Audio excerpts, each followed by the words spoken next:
The revelation, the Great Hall of the Galactic Confederation, had never been this quiet. Representatives from 47 different alien species sat in their seats, staring at the massive screen in front of them. The emergency meeting had been called just 3 hours ago, and nobody knew exactly why they were there. Ambassador Crix of the Zephyrian Empire adjusted his breathing apparatus nervously. His people had ruled the Eastern Spiral Arm for over 2,000 years. They were masters of quantum physics and energy manipulation. Nothing in the galaxy should surprise them anymore. But today felt different. The screen flickered to life and a human face appeared. Most of the aliens in the room had never seen a human before. Earth was considered a backward planet, barely worth mentioning. The humans had only discovered faster-than-light travel 50 years ago. They were new, primitive, and completely unimportant in galactic politics. The human on the screen was a woman with short dark hair and stern eyes. She wore a military uniform that none of the aliens recognized. Behind her, through what looked like a ship's window, stars stretched out into space. But something was wrong with the view. The stars seemed to bend and twist in ways that hurt to look at. "Honored members of the Galactic Confederation," the human woman said. Her voice was calm and steady. "I am Admiral Elena Vasquez of the Earth Defense Force. I am speaking to you today to make an important announcement." Ambassador Crix felt his 3 hearts start beating faster. The Thermal Clan representative, a creature made of living rock and fire, leaned forward in interest.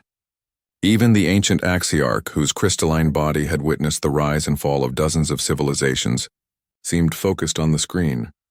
"For the past 200 years," Admiral Vasquez continued, "humanity has been working on a special project. We have been studying something that your scientists call dark matter. Today we are ready to show you what we have learned." The camera angle changed, pulling back to show more of the space behind the Admiral. What the aliens saw made several of them stand up in shock. Ships. Thousands and thousands of ships. But these were not like any ships anyone had ever seen before. They were black, but not the normal black of metal or ceramic. They seemed to absorb light itself, creating holes in space where they floated. Around the edges of each ship, reality seemed to bend and twist. Some ships flickered in and out of existence as if they were not entirely there. The Dominion Navy's Admiral Zexhai, a proud warrior whose people had never lost a battle, felt his blood turn cold. His species had conquered half the galaxy through superior military technology. But looking at these human ships, he realized that everything his people knew about warfare had just become worthless. "These are our dark matter vessels," Admiral Vasquez explained. "Each ship can move through dimensions that normal matter cannot reach. They can appear anywhere in the galaxy instantly. They can phase in and out of reality itself, and they are completely invisible to all known scanning technology." Ambassador Crix tried to activate his people's most advanced sensors, the ones that could detect a single atom from across a star system. The readings that came back made no sense. According to his instruments, the human ships were there and not there at the same time. They had mass but no matter. They existed in spaces that should be empty. "The human fleet currently consists of 12,000 vessels," the Admiral continued. "Each ship is crewed by volunteers who have undergone special training to exist partially outside normal spacetime. We call them our dark matter fleet." The silence in the Confederation Hall was complete. Not even the sound of breathing could be heard. Species that had been enemies for thousands of years forgot their hatred and stared at the screen in shared terror. The oracular network, the galaxy's most advanced artificial intelligence, was frantically running calculations. Every simulation it created showed the same result. These human ships could destroy any known defense. They could appear inside enemy vessels, phase weapons through shields, and disappear before any return fire could reach them. "We know that this news may be disturbing to some of you," Admiral Vasquez said, and for the first time her expression softened slightly. "Humanity does not wish to threaten anyone. We built these ships for one reason only, to protect ourselves and our friends. The galaxy has taught us that peace only comes through strength." Several aliens began talking at once. The representative from the Hive Collective, whose species communicated through rapid clicking sounds, was almost screaming. The peaceful Altarians, who had never built a weapon in their entire history, sat in stunned silence. "We hope that the Galactic Confederation will welcome humanity as a full member," the Admiral continued. "We have much to learn from your ancient civilizations, and perhaps we have something to offer in return. The galaxy is a dangerous place, full of pirates, raiders, and hostile forces. Our fleet stands ready to help protect peaceful worlds and trade routes. The camera panned out even further, showing the true size of the human fleet. Ships stretched out in all directions, filling space as far as the eye could see.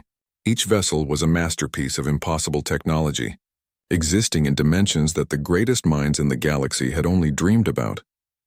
This transmission is being sent to every civilized world in the galaxy, Admiral Vasquez said. We want everyone to know that humanity is no longer hiding. We are here, we are strong, and we are ready to take our place among the stars. The screen went dark, leaving the Confederation Hall in shocked silence. For several long minutes, nobody moved or spoke. The implications of what they had just seen were too enormous to process quickly. Finally, Ambassador Crix found his voice. How? He whispered. How did they do it? Dark matter manipulation is impossible. Our greatest scientists have been trying for thousands of years. The Axiarch's crystalline form began to glow softly, a sign of deep thought among her people. Perhaps, she said in a voice like singing crystal, we have been thinking about the problem in the wrong way. We approached dark matter as physicists and mathematicians, but humans think like warriors. They see problems to be conquered, not equations to be solved. Admiral Zexhai stood up slowly, his massive form towering over the other representatives. 200 years, he growled. For 200 years, we thought they were primitive. While we were arguing about trade routes and territory, they were building a fleet that makes our greatest warships look like toys. The realization hit everyone at the same time. Humanity had been playing a different game entirely. While the established powers fought over scraps of influence, the humans had been quietly becoming the most powerful force in the galaxy. What do we do now? Asked the representative from the Merchant Guild, his voice shaking. Nobody had an answer. For the first time in galactic history, the elder races found themselves in a position they had never imagined. They were no longer the strongest beings in the universe. That title now belonged to the species they had dismissed as backward barbarians. The humans had revealed their hand, and the galaxy would never be the same again. The hidden history, Doctor. Sarah Chen sat in her laboratory deep beneath the surface of Ceres, surrounded by machines that hummed with impossible energy. Her personal journal lay open on the desk, its pages filled with notes that would rewrite everything the galaxy thought it knew about physics. Today she was finally allowed to tell the real story. Personal log, Dr. Sarah Chen, chief scientist of the Dark Matter Project. She spoke into her recorder. Classification level declassified as of today. I suppose it's time the galaxy learned how we really did it. She paused, looking at the photos on her desk.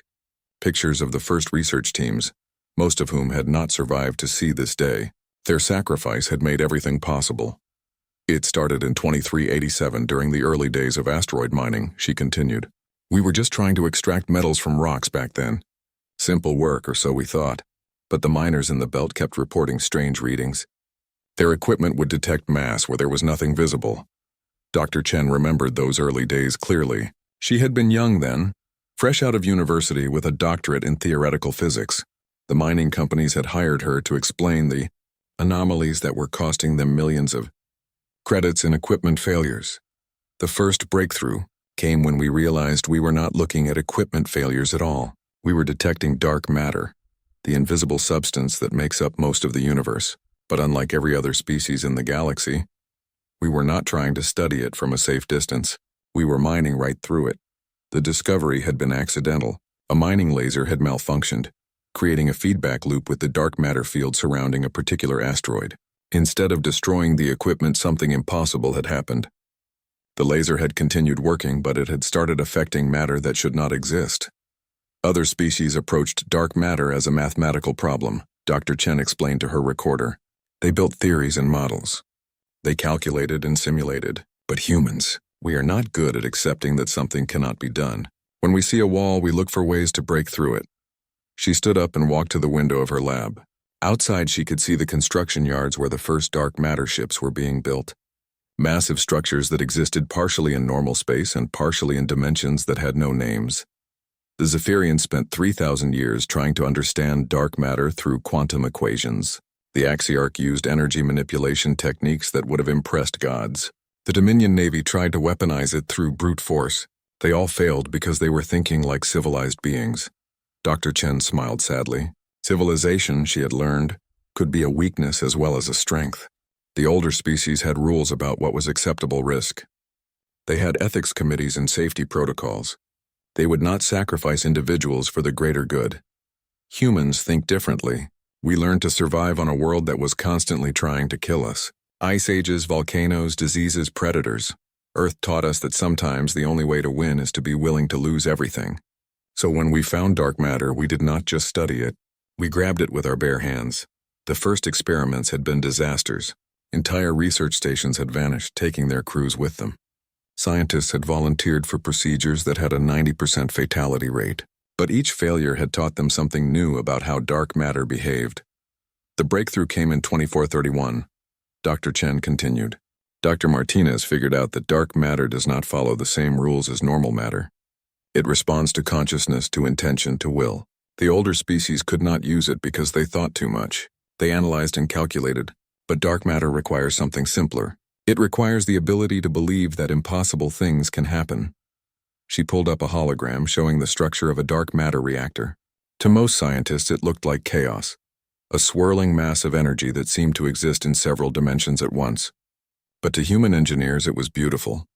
We lost 3,000 people building the first reactor, Dr. Chen said quietly. Volunteers, every one of them. They knew the risks. They knew they probably would not survive. But they also knew that if they succeeded, humanity would never have to fear extinction again.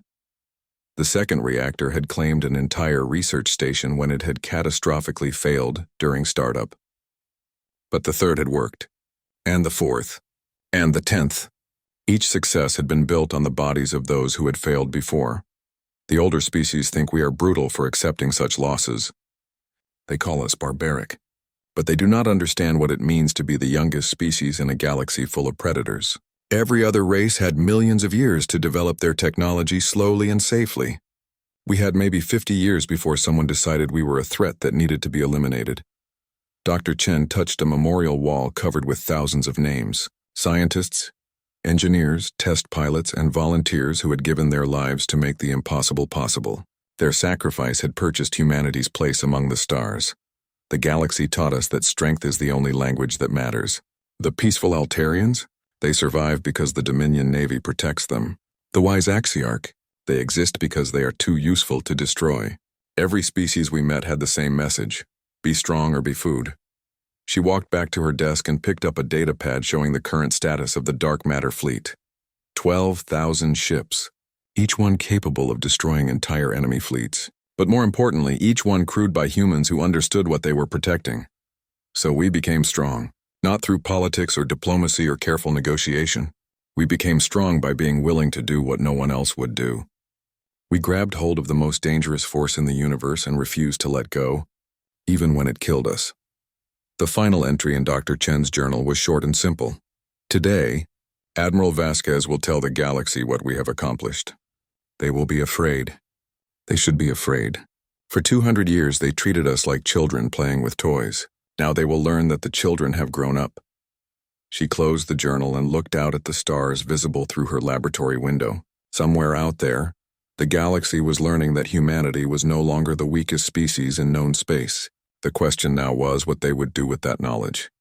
End log, Dr. Chen said softly. The age of hiding is over. The age of humanity has begun.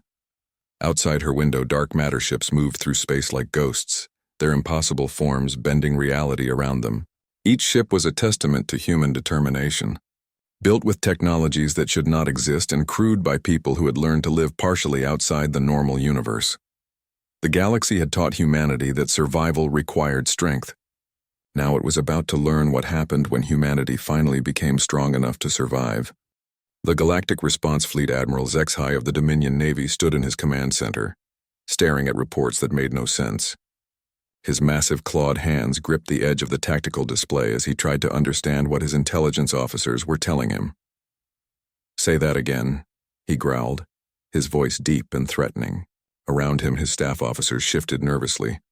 The Admiral was known for his temper, and bad news often resulted in someone getting thrown out an airlock. "Sir," Captain Vorthak said carefully, "our best analysts have reviewed the human transmission 17 times.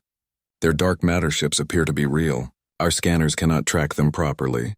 They exist in dimensions that our weapons cannot reach. Admiral Zexhai had commanded the Dominion fleet for 30 years. His people were warriors bred for battle across dozens of generations. They had conquered half the galaxy through superior technology and ruthless tactics. The idea that some primitive species could threaten them was insane. Impossible, he snarled. Humans are barely out of their home system. 50 years ago, they were still using chemical rockets. They cannot have developed anything that could threaten us. But even as he spoke, Admiral Zexhai knew he was wrong. The evidence was right there on his screens. Thousands of ships that his sensors could barely detect, built with technology that made his greatest warships look like toys. Across the galaxy, similar scenes were playing out in command centers and council chambers. The news of humanity's dark matter fleet had spread like wildfire, and panic was beginning to set in. On the crystal world of Axiarch Prime, the Elder Council was meeting in emergency session. Their crystalline bodies glowed with agitation as they tried to process what they had learned. The humans have achieved what we thought was impossible, Elder Sixathera said, her voice ringing like struck metal. For 10,000 years we have studied dark matter. Our greatest minds have declared it beyond the reach of any technology. Yet these newcomers have not only touched it, they have weaponized it. The Axiarch had ruled their corner of the galaxy through wisdom and ancient knowledge. They were consulted by other species on matters of science and philosophy. To learn that they had been surpassed by beings they considered primitives was deeply disturbing. How could we have been so wrong? Asked Elder Morthek, his crystal form flickering with confusion. Our calculations showed that dark matter manipulation would require millions of years of technological development. In the Zephyrian Empire, Ambassador Crix was receiving similar reports from his own scientists. The quantum physicists who had mastered energy manipulation were struggling to understand how the humans had achieved the impossible. They are using principles that violate everything we know about physics, Dr. Yilnara reported, her breathing apparatus hissing with agitation. Their ships exist in multiple dimensions simultaneously. They can phase in and out of normal spacetime at will. According to our models, such technology should be impossible for any biological species to control. Ambassador Crix felt his three hearts racing. The Zephyrian Empire had built their power on technological superiority. Their quantum weapons and energy shields were the most advanced in the galaxy. But against ships that could exist outside normal reality, such advantages meant nothing. The emergency meeting was called within hours of the human transmission. For the first time in recorded history, representatives from every major power in the galaxy gathered in the neutral zone. Species that had been enemies for millennia found themselves sitting at the same table, united by shared fear. The Thermal Clan, masters of stellar engineering who could ignite stars at will, admitted that their weapons would be useless against targets they could not properly target. The Hive Collective, whose swarm tactics had overwhelmed countless enemies, realized that coordination meant nothing against an enemy that could appear anywhere without warning. Even the peaceful species were terrified. The Altarians, who had never built weapons in their entire history, understood that their protection depended on the balance of power among the warrior races. If humanity could defeat any conventional fleet, then the entire structure of galactic civilization was at risk. We need to assess the threat level, Admiral Zexhai announced to the assembled representatives. How many ships do they really have? What are their capabilities? What do they want? The Oracular Network, the galaxy's most advanced artificial intelligence, had been working on those exact questions. Its holographic avatar appeared in the center of the conference chamber, a shifting pattern of light that hurt to look at directly. Analysis complete, the network announced in its emotionless voice. Human dark matter fleet composition. Minimum 12,000 vessels, possibly more.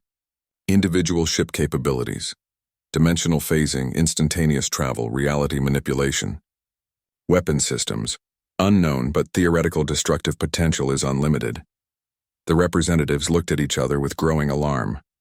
12,000 ships that could appear anywhere, armed with weapons that could theoretically destroy anything. It was every military commander's worst nightmare. What about their intentions? Asked the Altarian representative, her voice trembling with fear. What do the humans want? The Oracular Network paused for several seconds, processing vast amounts of data. Insufficient information. Human psychology suggests multiple possibilities: conquest, defense, expansion, or deterrence. Recommendation: diplomatic contact to determine objectives. Admiral HFY slammed his fist on the table, leaving deep claw marks in the metal surface. Diplomatic contact? With a species that could destroy our entire fleet? We should strike first before they can use their advantage. With what? Asked the Axiarch representative. Our most powerful weapons cannot hit targets that exist outside normal space. Our fastest ships cannot catch enemies that can teleport. Traditional military doctrine is useless against this technology. The room fell silent as the implications sank in. For thousands of years, galactic civilization had been built on a careful balance of power. The strong protected the weak in exchange for resources and loyalty. The weak accepted their place in exchange for survival. But humanity had upset that balance completely. Perhaps, the Zephyrian ambassador said slowly, we have been thinking about this wrong. The humans could have attacked us already. Their transmission was not a declaration of war. It was an announcement. They wanted us to know what they had achieved. But why? Asked the Thermal Clan representative, his rocky form glowing with heat. What did they gain by revealing their strength? The answer came from an unexpected source, Dr. Alara Voss, the human ambassador who had been quietly observing the meeting from the corner of the room, finally spoke up. Because, she said calmly, we are tired of being ignored. All eyes turned to the small human woman. She was completely unremarkable by alien standards. No natural weapons, no impressive size, no obvious signs of intelligence. But now she represented the most powerful military force in the galaxy. For 50 years we have tried to join the galactic community, Dr. Voss continued. We have requested membership in the Confederation. We have offered trade agreements and cultural exchanges. We have followed every protocol and procedure. And what have we received in return? Condescension, dismissal, contempt. Admiral HFY growled low in his throat. You are a young species. You have not earned the right to sit at this table. Dr. Voss smiled coldly. We have 12,000 dark matter ships that say otherwise. The question is not whether we have earned the right to be here. The question is whether you can afford to keep us out. The silence that followed was deafening. Everyone in the room understood that the balance of power had shifted permanently. Humanity was no longer asking for permission to join galactic civilization. They were announcing their arrival, and the galaxy would have to adapt. The demonstration war chief Grakthor of the hegemony of Keth slammed his massive fist against the command throne, causing his entire bridge crew to flinch. The scar that ran across his face, earned in battle against the crystalline swarms, pulsed red with anger. These humans dare to threaten us? He roared, his voice echoing through the flagship's corridors. We are Keth. We have conquered 1,000 worlds. We bow to no one. The hegemony of Keth had ruled their sector through fear and violence for over 5,000 years. They were born warriors, standing nearly 3 meters tall with natural armor and claws that could tear through steel. When news of humanity's dark matter fleet reached their home worlds, their response was immediate and predictable. Assemble the Armada, Grakthor commanded. 800 ships. We will crush these upstart humans before their technology can spread to other species. The galaxy will see what happens to those who challenge the Keth. Within days, the largest Kethian fleet in generations was moving toward human space. 800 warships, each one capable of destroying a city with a single shot. The pride of a warrior race that had never known defeat. Admiral Marcus Torres received the reports of the approaching Kethian fleet while standing on the bridge of the HMS Inevitable. His ship hung in space at the edge of the Sol system, alone except for the asteroid belt stretching out behind it. To any observer, it looked like a single human vessel preparing to face impossible odds. Sir, Lieutenant Commander Sarah Park reported from her position at the sensor station. Kethian fleet has dropped out of hyperspace. 800 ships, full battle formation. They're demanding our immediate surrender. Admiral Torres was a quiet man with gray hair and calm eyes. He had volunteered for the Dark Matter program 15 years ago, undergoing the dangerous procedures that allowed humans to interface with technology that existed partially outside normal reality. The experience had changed him in ways that were hard to explain to people who had never touched the space between dimensions. Open a channel, he said simply. The main screen flickered to life, showing the bridge of the Kethian flagship. War Chief Grakthor filled the frame, his massive form covered in battle scars and ceremonial armor. Behind him, his bridge crew prepared weapons that could level mountains. Human, Grakthor snarled. You will surrender immediately. Your single ship cannot stand against the might of the Keth Armada. Yield now, and your death will be quick." Admiral Torres studied the alien warrior for a moment. He had read the reports about Kethian military tactics. They were direct, brutal, and effective. They had conquered their way across the galaxy by overwhelming enemies with superior numbers and firepower. It was a strategy that had worked for thousands of years. "War Chief Grakthor," Torres said calmly, "I appreciate your directness. However, I must decline your demand for surrender. Instead, I would like to offer you a demonstration of human capabilities. No one needs to die today." Grakthor's laugh was like the sound of grinding metal. "One ship against 800. You humans are even more foolish than we thought. Open fire! Destroy that vessel!" The Kethian fleet opened fire as one, launching thousands of plasma bolts and missile salvos toward the inevitable. The energy discharge was visible from several star systems away, enough firepower to crack a moon in half. The weapons passed harmlessly through empty space where the human ship had been. "What?" Grakthor roared, checking his displays frantically. "Where did they go?" Admiral Torres' voice came from speakers throughout the Kethian flagship, calm and patient. "We are still here, War Chief. We simply exist in a slightly different dimensional space than your weapons. Allow me to demonstrate." The Kethian flagship, the Worldbreaker, simply vanished. One moment it was there, leading the Armada with all its weapons blazing. The next moment it was gone. No explosion, no debris field, no trace that it had ever existed. 800 ships suddenly found themselves without their commander. "This is War Chief Grakthor," came a transmission from apparently empty space. "What have you done? Where is my ship?" "Your vessel now occupies the same dimensional space as a small asteroid in the Kuiper Belt," Admiral Torres explained patiently. "Specifically, asteroid designation 2387 Bravo, approximately 4 billion kilometers from your current position. You and your crew are perfectly safe, but you will need to dispatch a rescue fleet to retrieve them." Panic spread through the Kethian formation. Their most powerful ship, commanded by their greatest warrior, had been removed from the battlefield without a shot being fired. Their sensors showed no sign of attack, no energy discharge, nothing that their tactical computers could identify as a weapon. "Impossible," shouted Sub-Commander Vexrath from the second-largest ship. "Our shields can stop any known weapon. Our armor can withstand direct hits from stellar plasma cannons." "Your defenses are indeed impressive," Torres agreed. "However, they are designed to protect against attacks that exist in normal spacetime. Our capabilities operate in dimensions that your technology cannot access." To prove his point, the inevitable began to appear and disappear around the Kethian formation. One moment it was in front of the fleet, the next it was behind them, then off to one side. Each time it materialized, another Kethian ship would vanish, relocated to various moons and asteroid fields throughout the solar system. The demonstration was surgical in its precision.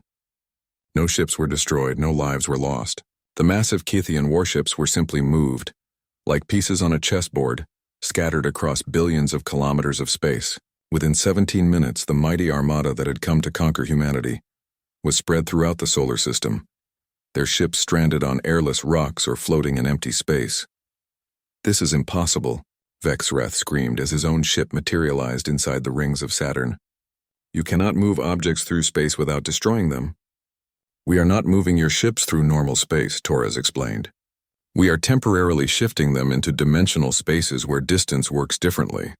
Think of it as folding spacetime itself. Your ships experience no stress or damage because, from their perspective, they never moved at all." The remaining Kethian commanders found themselves facing a single human vessel that could appear anywhere, move anything, and seemed completely immune to their weapons. For a warrior race that had built their entire culture around military superiority, it was a deeply disturbing experience. "What do you want?"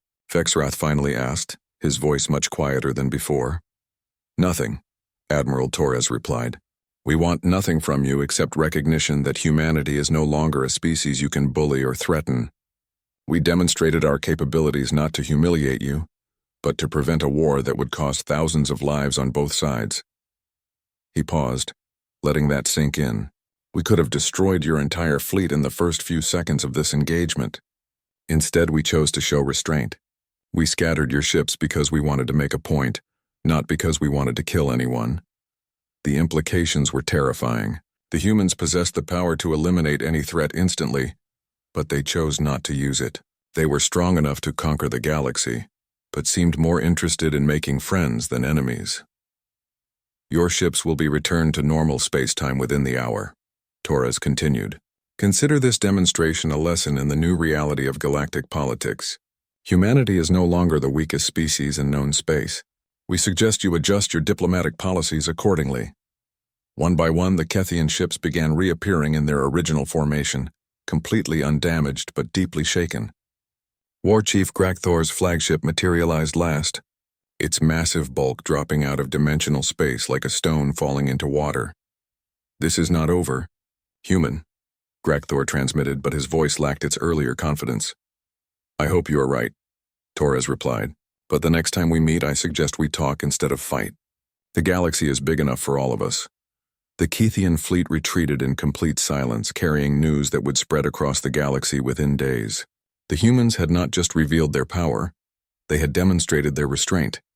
And somehow, that made them even more frightening than if they had simply destroyed their enemies. The new equilibrium, the Galactic Confederation chambers, looked the same as they always had, but Dr. James Wright could feel the difference in the air.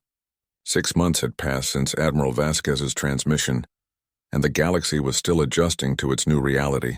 The ancient voices that had once dominated these halls now spoke more quietly, more carefully.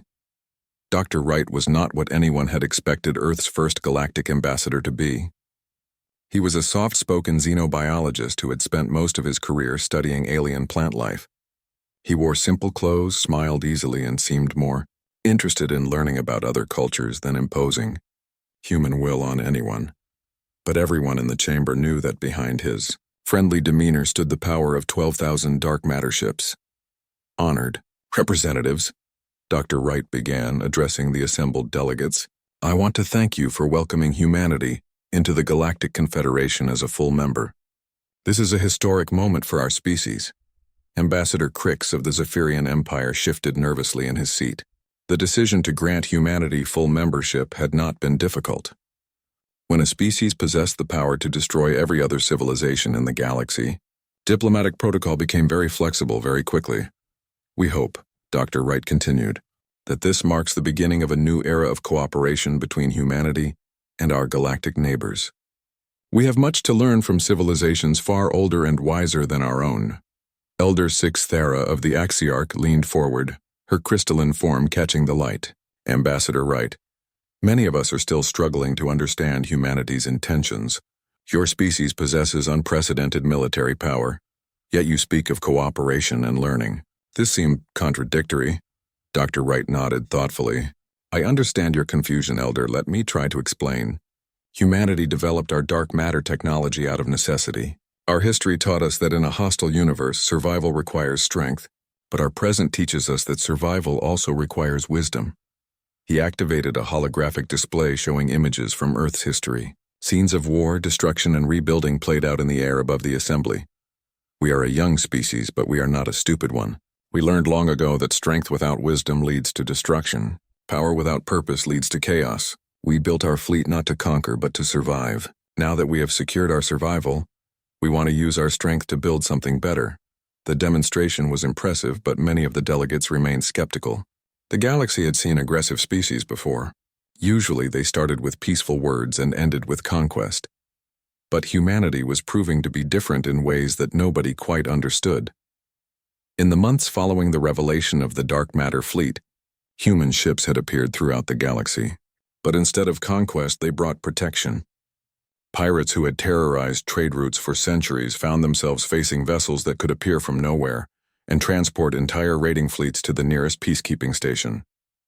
The Syndicate, a criminal organization that had controlled illegal activities across dozens of systems, had attempted to raid a peaceful colony world. They had found human vessels already waiting for them, as if they had known the attack was coming. The raiders' ships had been transported to a Confederation holding facility before they could fire a single shot. Your fleet seems to be everywhere, observed Admiral Sexhai of the Dominion Navy. Despite his initial hostility, he had developed a grudging respect for human capabilities. How do you coordinate so many vessels across such vast distances? Dr. Wright smiled. That is one of the advantages of dark matter technology. Our ships exist partially outside normal spacetime. Distance and time work differently for them. We can coordinate our fleet instantaneously across the entire galaxy. The implications were staggering. Traditional military doctrine relied on the fact that information could only travel at light speed. Battle plans took time to coordinate. Reinforcements took time to arrive. But humans could communicate and move faster than physics should allow. This raises questions about galactic security, said the representative from the Merchant Guild. If human ships can appear anywhere instantly, how can we protect our sovereign territories? It was a fair question, and one that had been causing sleepless nights for military commanders across the galaxy. How do you defend against an enemy that can bypass all your defenses? We respect the sovereignty of all Confederation members, Dr. Wright assured them. Our ships only enter other territories when invited, or when responding to requests for assistance. We have no interest in conquest or territorial expansion. To prove this point, humanity had done something unprecedented. They had shared some of their medical technology freely, asking for nothing in return except cultural exchange programs. Diseases that had plagued certain species for thousands of years were being cured by human doctors who seemed to understand alien biology better than the aliens themselves. The Thermal Clan, whose rocky bodies were susceptible to a degenerative condition that slowly turned their people to dust, had been amazed when human researchers developed a treatment within weeks of studying the problem. The cure was offered freely with no strings attached. Why? Asked Thermal Clan Representative Vorgash, his rocky form glowing with confused gratitude. Why help us without asking for anything in return? Dr. Wright's expression grew serious. Because we remember what it was like to be alone and afraid. For 50 years, humanity struggled to find its place in the galaxy.